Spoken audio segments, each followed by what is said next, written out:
খোলা আকাশের নিচে হাজার হাজার মানুষ, কিন্তু কোনটি মানুষ কোনটি অমানুষ চিনতে পারাটাই মুশকিল। গুরুত্ব কমে গেলে রিপ্লাইগুলো ছোট হতে থাকে। কারো সাথে 2 মিনিট কথা বললে অনেক শান্তি লাগে, আর কারো সাথে হাজার কথা বললেও মানসিক শান্তি মেলে না। আপনার খুশির খবর অথবা মন খারাপ, প্রথমে যাকে বলতে চান সেই আপনার প্রিয় মানুষ। সবার আড়ালে যার চোখে জল পড়ে সে কখনো মিথ্যে অভিনয় করে না। প্রিয় মানুষকে এক পলক দেখার অনুভূতিটা লিখে প্রকাশ করা যায় না। তোমার কষ্টগুলো যখন রাগে পরিণত হয় তখনই সবাই খেয়াল করবে, আর তখনই তুমি হয়ে যাবে খারাপ মানুষ। অভিমানগুলো বাড়তে দিলে একটা সময় অভিযোগ হয়ে যাবে। অভিযোগ বেড়ে গেলেই যে কোনো মুহূর্তের সম্পর্ক নষ্ট হয়ে যাবে। জীবনে খারাপ সময় আসা দরকার, অবশ্যই আসা দরকার। খারাপ সময় নিজেকে চেনা যায়, নিজের ভুল সম্পর্কে বোঝা যায়, আর নিজের উপরেও ভরসা বানানো যায়। সব খারাপ সময় খুব একটা খারাপ নাও হতে পারে। মনের কথা অন্যকে যত কম বলা যায় ততই ভালো। মন বদলায়, কিন্তু কথা ফেরত নেওয়া যায় না। প্রচণ্ড মন খারাপ হলে ফোন করে 2-4 মিনিট কথা বলার মতো মানুষ যদি আপনার জীবনে না থাকে তাহলে আপনি সত্যি অনেক দুঃখী মানুষ। ক্যারিয়ার ঠিক করার কথা না ভেবে ক্যারেক্টার ঠিক রাখার চেষ্টা করুন। বিয়ের সম্পর্ক ক্যারিয়ারের সাথে নয়, ক্যারেক্টারের সাথে। কারণ ক্যারেক্টার একদিন ঠিক করা যাবে, কিন্তু যৌবন চলে গেলে আর ফিরে পাওয়া যাবে না। ভালোবাসা হলো এমন একটি মায়া, তুমি যত দূরে যাবে ততই কাছে টানবে, যত ভুলে যাবে ততই মনে পড়বে, আর যতটুকু হাসবে তার থেকে বেশি কাঁদবে। হঠাৎ যদি হারিয়ে যায় তাহলে বুঝে নিও আমার প্রতি তোমার অভিযোগের পাল্লা এতই ভারী হয়েছিল, উঠে দাঁড়ানোর আগে অতলে তলিয়ে গেছে। চুপ থাকা সবচেয়ে বড় সুবিধা। উত্তরটা আপনার হয়ে কেউ না কেউ দিয়েই দেবে, হয় মানুষ না হয় সময়। আমি সব বুঝি, কিন্তু উচিত সময়, উচিত কথাটা মুখের উপর বলে দিতে পারি না। 16 থেকে 23 বছর বয়স এত সহজ নয়।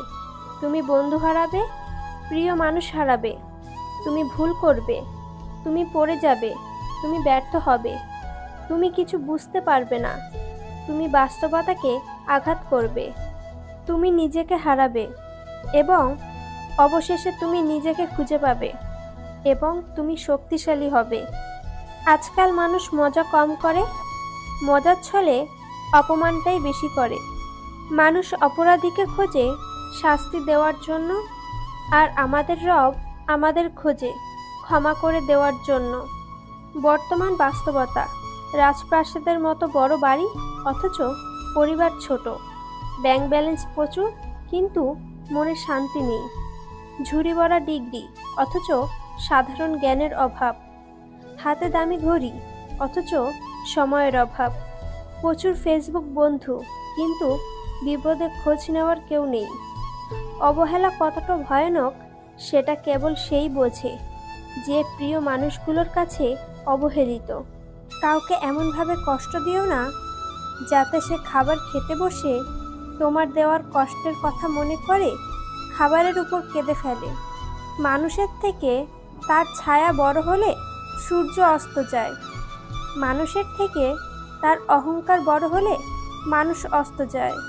কখনো কখনো আমি চাই মানুষের সাথে যেমন আচরণ করতে, যেমনটা তারা আমার সাথে করেছে, কিন্তু পারি না, কারণ সেটা আমার চরিত্র নয়। হিংসা মানুষকে অনেকটা নিচে নামিয়ে দেয়, এতটাই নিচে যখন মানুষের মধ্যে আর মনুষ্যত্ব বোধ জিনিসটা থাকে না। যদি রব আপনাকে অপেক্ষা করান তাহলে আপনি যা চেয়েছিলেন তার থেকেও বেশি কিছু পাওয়ার প্রস্তুতি নিন। যে তোমার সমস্ত কথা বিশ্বাস করে তাকে কখনো মিথ্যা বলো না। পাওয়ার আগে এবং হারানোর পরে সব কিছু মূল্যবান। ছেড়ে যাওয়ার আগেই জড়িয়ে ধরতে হয়, হারিয়ে যাওয়ার আগেই মায়ায় জড়িয়ে নিতে হয়। অথচ আমরা চলে যাওয়ার পর অভাবটা বুঝি। মানুষ হারাবার পর আমরা পাগলের মতো খুঁজি। বুঝলে প্রিয়, ভালোবাসাটা পিথাগোরাসের উপপাদ্য নয় যে প্রমাণ করতেই হবে। ভালোবাসাটা হলো মনের ব্যাপার, যা শুধু উপলব্ধি করতে হয়। এই পৃথিবীতে বোকা লোকেরা বেঁচে আছে যতদিন, ততদিন চালাক লোকেরা কখনো না খেয়ে মরবে না। তোমাকে যদি কেউ পছন্দ না করে, তবে সেটা তার মন মানসিকতার ব্যাপার। মনে রাখবে, সে তোমার মানসিকতার যোগ্য নয়। অতএব তুমি মনে কিছু করো না। ঝগড়া অশান্তি থেকে চিরমুক্তি চাইলে 4টি কাজ করুন। নাম্বার 1, যেখানে মতের মিল নেই সেখান থেকে সরে আসুন। নাম্বার 2, সত্যি কথা বলুন। নাম্বার 3, মূর্খের সাথে তর্ক করবেন না। নাম্বার 4, বেশি বেশি একা থাকুন। সৌন্দর্য কখনো চরিত্রের চেয়ে দামি হতে পারে না। যে থাকতে চায় না তাকে রাখা যায় না, আর যে থেকে যায় তাকে কখনো ধরে রাখতে হয় না। হাতে একটা কাচের গ্লাস নাও। হ্যাঁ, নিয়েছি। কাচের গ্লাসটি মাটিতে ছুঁড়ে মারো। হ্যাঁ, মেরেছি। গ্লাসটা কি ভেঙেছে? হ্যাঁ, ভেঙেছে। এবার ভাঙা গ্লাসটিকে বলো সরি। হ্যাঁ, বলেছি। গ্লাসটা কি আগের অবস্থায় ফিরে গেছে? না। ঠিক এমনই মানুষের মনে কষ্ট দিয়ে সরি বললেই সেই কষ্ট চলে যায় না। সো কিছু করার আগে একবার ভেবে নিও।